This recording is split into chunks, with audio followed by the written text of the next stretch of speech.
এ যেন জোরজার মুলুক তার। জমিতে পাঁচিল দেওয়ার কাজে বাধা দেওয়ার অভিযোগ স্থানীয় ক্লাবের সদস্যদের বিরুদ্ধে। ঘটনাটি উত্তর চব্বিশ পরগনার খড়দা বিবেকানন্দ স্টেডিয়াম সংলগ্ন এলাকায়। জানা গেছে ওই এলাকার একটি জমিতে পাঁচিল দেওয়ার কাজ চলছিল। অভিযোগ সেই সময় হঠাৎই কয়েকজন যুবক তাদের 1 লক্ষ টাকা দিতে হবে বলে দাবি করে, আর দাবি পূরণ না হলে কাজ করতে দেওয়া হবে না বলে হুঁশিয়ারি দেয় তারা। এখানেই শেষ নয়, যদি টাকা না দিয়ে কাজ চালু রাখা হয় তাহলে জানে শেষ করে দেওয়া হবে বলেও হুঁশিয়ারি দেয় ওই যুবকরা, এবং এর পরপরই পরিস্থিতি বিগড়ে যায়। ঘটনায় ইতিমধ্যেই রহরা থানায় অভিযোগ দায়ের করা হয়েছে। ইতিমধ্যেই ঘটনাস্থলে ঘুরে দেখেছে রহরা থানার পুলিশ। ঘটনায় কাউন্সিলর চিন্ময় দাস জানান তিনি বিষয়টি শুনেছেন এবং পুলিশকে তদন্ত করার জন্য অনুরোধ করেছেন। স্থানীয় কাউন্সিলর চিন্ময় দাস কি বলছেন শোনাবো আপনাদের। দেখুন, বিষয়টা আমি শুনেছি, শোনার পরে আমি সঙ্গে সঙ্গেই প্রশাসনকে বলেছি তদন্ত করতে, এবং উপযুক্ত তদন্ত করে যে বা যারা দোষী তাদেরকে অবশ্যই তারা যাতে শাস্তি পায়। কারণ এই ধরনের ঘটনা কোনোভাবে বরদাস্ত করা যাবে না। আমাদের 2 নম্বর ওয়ার্ড শুধু না, সারা খড়দাব্যাপী এই ধরনের ঘটনা কোনো সময়তে আমরা সমর্থন করি না, এবং আমরা মনে করি একজন সুধী নাগরিক, সহ নাগরিক কাকুলি দেবী, তিনি তার জমিতে চারদিক বরাবর পাঁচিল তৈরি করছেন, এবং সেখানে বেশ কিছু লেবার মানে শ্রমিক তারা যেটা করছেন সেটা হচ্ছে গিয়ে পাঁচিলটা তৈরি করছেন। এবং আপনারা, আমি যা খবর নিলাম, তারা রোজা করে বসে আছে, স্বাভাবিক তাদের রমজান মাস চলছে, সেই অবস্থাতেও নাকি তাদেরকে ধাক্কাধাক্কি দেওয়া হয়েছে। আমি প্রশাসনকে বলেছি।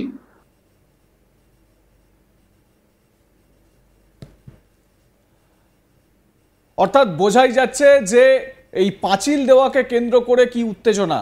ঠিক খড়দার যে জায়গাটায় বিবাদ, সেই জায়গাটার ছবি আপনাদের দেখাচ্ছি। দেখুন, এই জায়গায় পাঁচিল দেওয়ার কাজ শুরু হয়েছিল, যেটা আপনারা দেখতে পাচ্ছেন, পাঁচিল দেওয়ার কাজ শুরু হয়েছে, এবং এই পাঁচিল দেওয়াকে কেন্দ্র করেই বিবাদের সূত্রপাত। এই নিয়েই যত গন্ডগোল। স্বাভাবিকভাবে কাউন্সিলর তিনি পর্যন্ত উদ্বেগে পড়ে গিয়েছেন এই পাঁচিল দেওয়াকে কেন্দ্র করে এই বিবাদের জেরে। আমার সহকর্মী দীপক দেবনাথ এই বিষয়ে তার প্রতিবেদনে কি বলছেন শোনাবো আপনাদের।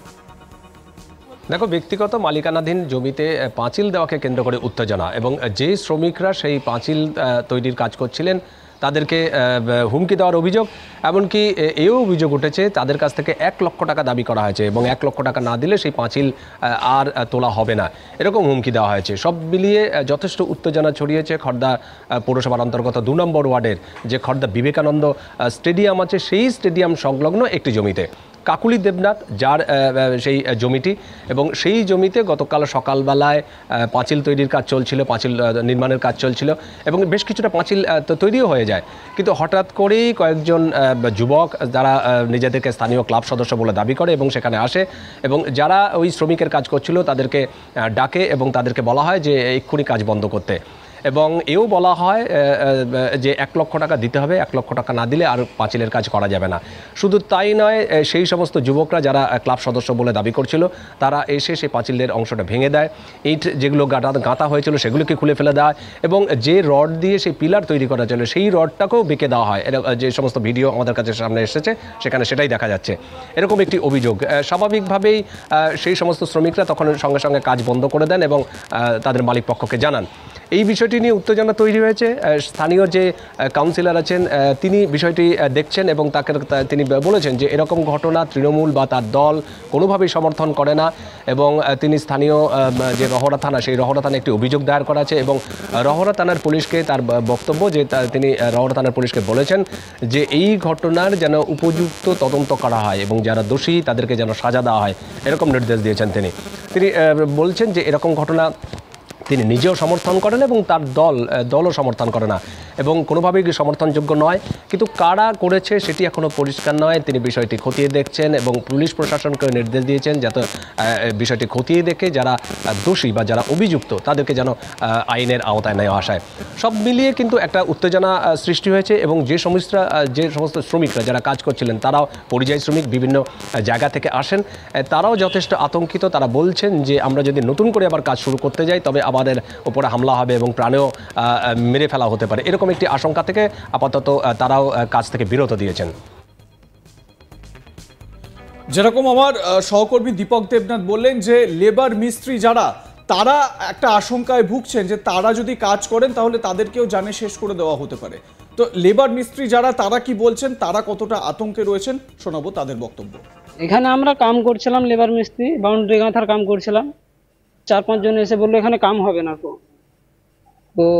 বলছে কি কন্ট্রাক্টরকে ডাকো তারপরে কাম হবে, না তো এখানে কাম হবে না। তারপরে ওদের পিছে পিছে আরো 10-15 জন এসে দাওয়াল টাওয়াল ভুঁসড়ে ফেলে তারপরে সবকে নিয়ে তাড়লো মারার জন্য, গালিগালাজ করলো, এখানে কাজ হবে না, কন্ট্রাক্টরকে ডাকো, পয়সা নিব 1 লাখ টাকা, তারপরে কাম হবে। তো এরা কারা আমি জানি না। এই পাশে আছে ক্লাবের কথা কিছু বলছিল কি আমরা ক্লাবের আছি, ক্লাবে দেখা করতে বলবা, পয়সা লাগবে। হ্যাঁ, তো এইসব ম্যাটারে তো আমরা জানি না কিছু, আমরা বাইরে থেকে কাম করতে আসি, আমরা কিছু জানি না, তাও আমাদেরকে মারধর করেছে। আমি বললাম কি দেখো এইসব জিনিসের ব্যাপারে আমি কিছু জানি না, এখানে আমরা কাম করতে এসেছি। হ্যাঁ, তো কোনো কথা না শোনার ইয়ে করে আমাকে মেরেছে সুদ্ধা। ভয় তো এখন আছে, এখন ওই জন্য তো কাম করব না বলছিলাম, তাও এখন আছি, আপনাদের জন্যই আছি। মারবো এটাও বলে গেছে, আর রাতে ফের সব ভেঙে ফেলবো বলেছে, যাবা না বা ফের রাত্রে ভেঙে যাব, আর বেশি বললে মারবো। লেবার মিস্ত্রিদের চোখে মুখে আতঙ্কের ছাপ স্পষ্ট, কিন্তু কারা এই যারা টাকা পয়সা চাইছে, এদের পরিচয় কি?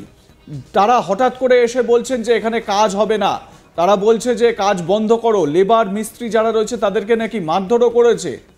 1 লাখ টাকা চাইছে তারা। তারা কি এলাকায় কাটমানি খেতে চাইছে? কারা এরা?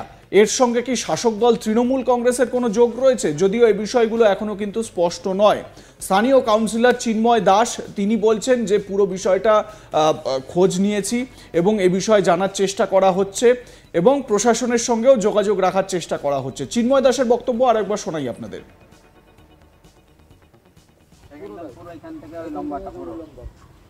দেখুন, বিষয়টা আমি শুনেছি, শোনার পরে আমি সঙ্গে সঙ্গেই প্রশাসনকে বলেছি তদন্ত করতে এবং উপযুক্ত তদন্ত করে যে বা যারা দোষী তাদেরকে অবশ্যই তারা যাতে শাস্তি পায়। কারণ এই ধরনের ঘটনা কোনোভাবে বরদাস্ত করা যাবে না। আমাদের 2 নম্বর ওয়ার্ড শুধু না, সারা খড়দাব্যাপী এই ধরনের ঘটনা কোনো সময়তে আমরা সমর্থন করি না এবং আমরা মনে করি একজন সুধী নাগরিক, সহ নাগরিক কাকলি দেবী, তিনি তার জমিতে চারদিক বরাবর পাঁচিল তৈরি করছেন এবং সেখানে বেশ কিছু লেবার মানে শ্রমিক। লাইক কমেন্ট শেয়ার করতে ভুলবেন না। দেখতে থাকুন আজ তাক বাংলা। সাবস্ক্রাইব করুন আমাদের ইউটিউব চ্যানেলটি, বেল আইকন প্রেস করুন নোটিফিকেশন পেতে।